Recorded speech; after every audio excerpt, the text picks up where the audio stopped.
Okay. All right. I am talking with Nicole Nathan from Hayward Fanatics. She's going to talk to us a little bit about how she got her start. She's in a new studio now. Nicole has become quite the influencer of Hayward. So kudos to you, my dear.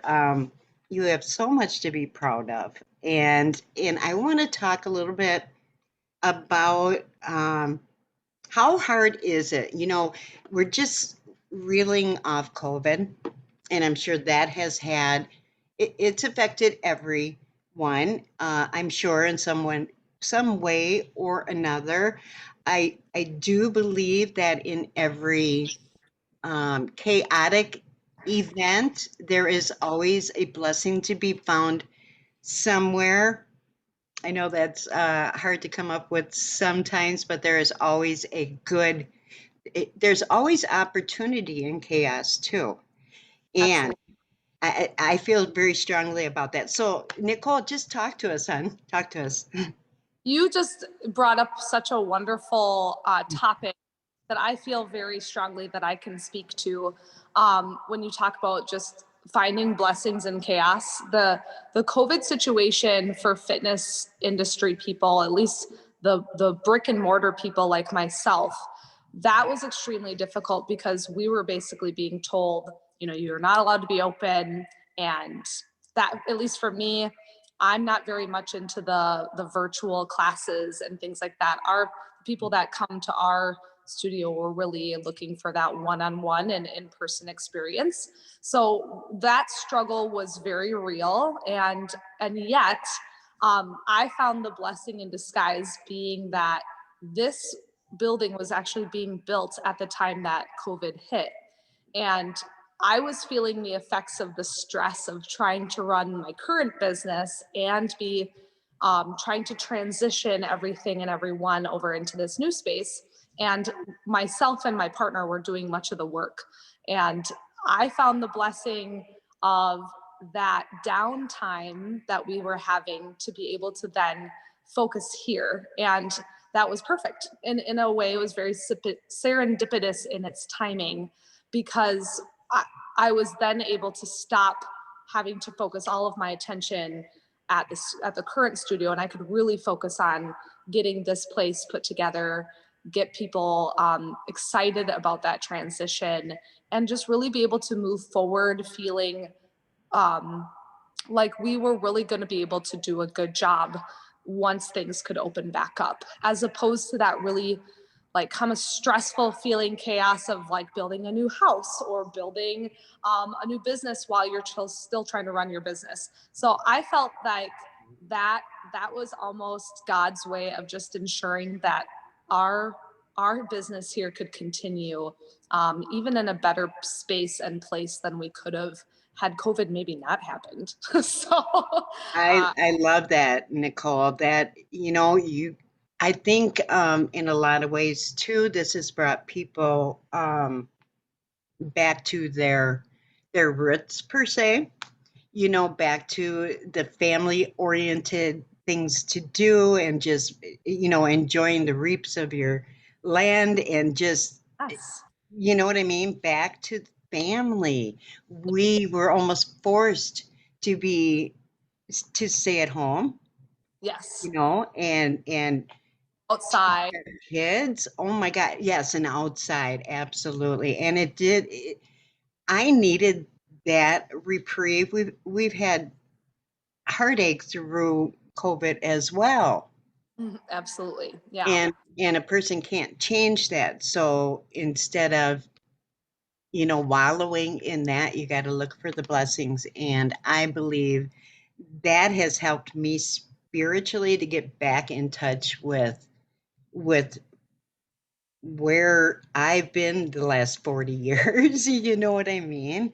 Yeah, absolutely. It does help you kind of reground in a way. Yeah, Find absolutely.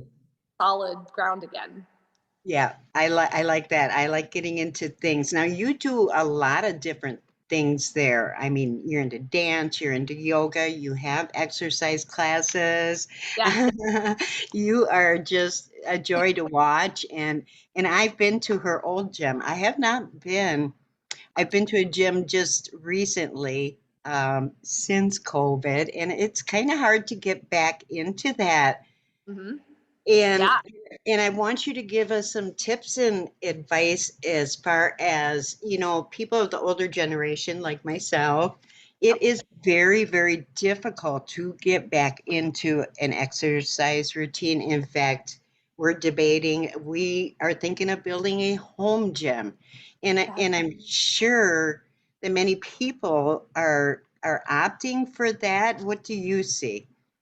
That is I feel like that could be a multifaceted answer. So let me just start with however people are choosing to get back into being more active and maybe focusing on their health and fitness more.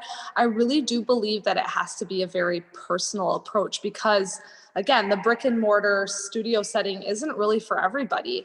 But the really good news that comes out of that is that because it's not for everybody, then a lot of the industry has found better ways to help meet people where they're at. So whether it be home-based gyms, or even like the Peloton sort of situation where it's you're connected to a community, but it's not actually in person. And then two, like whether it's a studio versus a gym that's 24 hours and you're able to go, or really the getting out and maybe finding some new hobbies, whether it be outside or inside. I just feel like our health and fitness industry has done a really good job of trying to expand what that really means and what that could look like for people, because not everybody is really met in the same place. Not everybody loves group fitness. Not everybody loves to go out skiing on a cold day. Not everybody loves working out at home. So we've got to be able to work with everybody on those different levels and different mediums. And I think for anybody that's trying to get back into it right now, maybe my advice would be, if you are choosing to go in the route of connecting with either a local gym or a local studio where it is more in person, reach out to those people who are the managers or the owners and really ask those questions that might be concerning you. I get a lot of emails and phone calls from people just asking, like, what are your class sizes like right now? What are the classes that are maybe too full, where I'm really not that comfortable showing up to a class where it's 15 people and they already all know what they're doing, and whether or not people are masking or not, what's your masking policy, things like that. I appreciate that from my perspective, because then I can hopefully help people feel um, more empowered to be able to find classes and times of the day that work for them, and to know that they have some say, right, in what their experience is going to be like. So, Absolutely. And I think that you nailed that, because if somebody is not comfortable within whatever the situation is, yeah, just pick up the phone and call, because that makes it even harder to yeah, get back into it.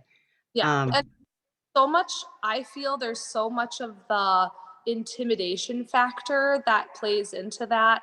People tell me all the time, I would come to your studio if you had classes for older people. So in their mind, they've already determined that there aren't older people that come to the studio, which isn't true. So it's like the intimidation of a fear thing that they don't even realize isn't really a reality.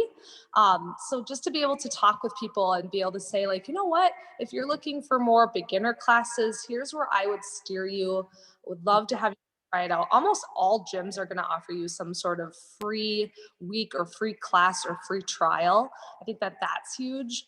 So yeah, I just would really encourage people, if they're going to get started that way, don't hesitate to like ask those good questions that might be affecting your decision to start. And of course that could also expand into the, like, well, what if I'm interested in starting my own home gym? Where would you start? um, Obviously reaching out to any sort of health professional or fitness professional and asking people, like, what would you do if you were going to set up something in your home? What sort of programs are out there and what sort of equipment would I be looking for based on my goals? And those people are probably going to give you free advice, because our whole goal is to help people be healthy wherever it's happening, whether it's in their business or in your home or outside in nature, wherever it is. That's our job. So Absolutely. I love that. In fact, I'd be calling you, girl. I will be calling you. Yeah, we are very serious about starting a home gym here, and I'm really interested in what kind of matting I should have, and things like that, and how many things can we build on one of those main bars, the pull-ups, the chin-ups, the leg raise, all that stuff. How can we utilize? And those are the questions where if someone were to come to me and ask that, or Lisa, if you're saying like, I'm really wondering, I would start off with, well, what are your goals, or what do you envision in this space? Because I had to ask myself that when I was building this space, and so I'm looking at it from a larger scale, but I would also be able to help people look at it on a smaller scale based on, what kind of activity are you going to be doing in that room? Are you going to utilize other types of equipment like treadmills, cardio, strength training? Are you really looking for like an all-in-one thing? So there's all of those sorts of questions that maybe a professional might be able to help you determine, based on what kind of goals and what your envision would be of your space, to be able to say, okay, I would probably steer you then more towards this direction with flooring, or I'm dealing with sound. So people maybe not don't realize that when you have an open basement, like sound can be a problem. I have a major echo, so you probably see like I have sound panels that I eventually had to install on my ceilings. So there's just all those extra things that people who are maybe in it can help those who are Right. and figure out. Never even thought about stuff like that. Absolutely. You got to have the right acoustic. So it sounds good. That is so cool. And I definitely consider to be an expert. And I think if you have any questions like this on getting back into shape again, health and wellness is a huge, huge part of our life. We need to take that a little more seriously. More so now, I think it'd be for me because I'm 60 now. Um, And you don't even look 60. oh, whatever. Thank you, Nicole. Anyway, but it's very important for me to get back into shape, and I'm sure we all have a little COVID, but a COVID butt, I mean, um, Little visual. yeah, a little extra 20 pounds here. That, oh my goodness, So it's seriously.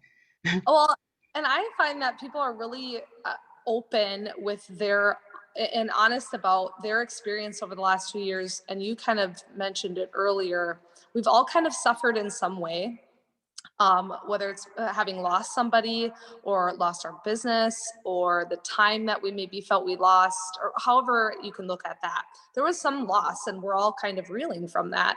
And I do agree that probably more so now than ever, people have to really maybe take a step back and realize that taking care of ourselves is so important. And if we haven't been doing that, or if we haven't, maybe we've lost touch of it, um, your mental health, your physical health, they have to be a priority, because when they haven't been, we end up with this lost feeling. So I do feel like it's gotta eventually make its way back to some positivity, movement, doing things that make your mind feel good, and so that you feel good, because when you're happy and healthy, everybody's happy and healthy around you. So You are such a rock star. I love it. We just are doing this. We didn't even no, prepare. That's how she is a rock star. But I love her so much. She's just the sweetest person, and I'll tell you what, she knows her business. ooh, Do wow, thank you do? I'm very impressed with you, Nicole. Nicole Nathan. And why don't you give your little plug here? That'd be great. Sure. Well, so the studio itself is called Hayward Fitness Fanatics and Hayward Dance Experience. So the The full title really just means that we are doing group fitness, yoga, personal training, and dance instruction for all ages, all people. I'm wearing my dance shirt today because I have little kids that come in on Wednesdays, and so we teach ballet and jazz and hip hop and tap and modern and all kinds of different styles of dance, not just to little kiddos, but to adults too. And so if somebody's ever wanted to do dance in their life, or maybe you're a former dancer that misses it, we love having people come in for that. And then our group fitness ranges from everything from like Zumba and step aerobics all the way into your like traditional boot camps and strength training classes and core building classes. And we're a huge mecca for the yoga community here, which I'm very grateful to be part of. Yoga has become very mainstream in our country, and it's a fabulous way for people to have that mental, physical, spiritual health covered all in one. And so yeah, we're kind of the all movement studio. And we're located in Hayward. I've been a Hayward kid. I grew up here. I went to school in Minneapolis, and I knew I wanted to move home and build this community. I did not know I was going to be building a building, literally. So, but that again, serendipity, good things come to those who have a dream. And yeah, if you just work hard and stick with it. I appreciate you saying that I know my business. I have to admit, growing up, I never expected to own a business, and it's very rewarding. You learn so much along the way. And of course, you make all kinds of mistakes. So I know I made plenty of my own. That's how we grow. That's That's how we grow. So I'm very thankful that I can say that, yeah, the business is becoming more and more rewarding as I grow and learn through it. That's awesome, Nicole. I'm so super happy for you. And I'm going to end that with that. You are just a beautiful person. And I'm going to stop the recording, and then I want to still chat with you a little bit if you have time. So thank you so much, Nicole Nathan, Hayward Fanatics and Dance Experience, Hayward, Wisconsin. Reach out. From I will get a link from from you, and then I will post it after this airs, okay? Thank you so, so much. You're welcome, Nicole. And I'm just going to end this. So thanks for whoever was watching. Appreciate you so, so much. Okay.